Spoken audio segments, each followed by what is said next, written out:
মোদী সরকারের কয়েকটি জনপ্রিয় প্রকল্পগুলো আমি আপনাদেরকে টেবিলের মাধ্যমে দেখিয়ে দিচ্ছি। প্রথমটা হচ্ছে বন্ধুরা পিএম আবাস যোজনা।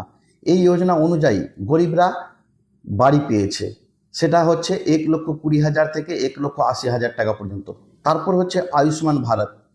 আয়ুষ্মান ভারত অনুযায়ী আপনারা পুরো ভারতের মধ্যে 5 লক্ষ টাকার ফ্রি ট্রিটমেন্ট করাতে পারেন। তারপর হচ্ছে পিএম কিষাণ সম্মান নিধি। এই প্রকল্পতে কৃষকরা উপকৃত হয়েছেন। কিভাবে? তারা 2,000 টাকা করে 3 কিস্তিতে বছরে 6,000 টাকা পেয়ে থাকেন। তারপরে হচ্ছে উজালা যোজনা। সেই যোজনা অনুযায়ী মহিলারা কিন্তু ফ্রিতে গ্যাসগুলো পেয়েছে। তারপরে হচ্ছে জনধন যোজনা। জনধন যোজনা অনুযায়ী অনেক মানুষের ব্যাংক অ্যাকাউন্ট খোলা হয়েছে, তাতে কিছু কিছু মানুষকে 500 বা 1,000 টাকা করে দেওয়া হয়েছিল। তারপরে হচ্ছে স্বচ্ছ ভারত মিশন। এই মিশনের অনুযায়ী গ্রামগঞ্জে টয়লেটগুলো নির্মাণ করা হয়েছিল। তারপরে হচ্ছে ডিজিটাল ইন্ডিয়া, সেটা তো আপনারা বুঝতেই পারছেন।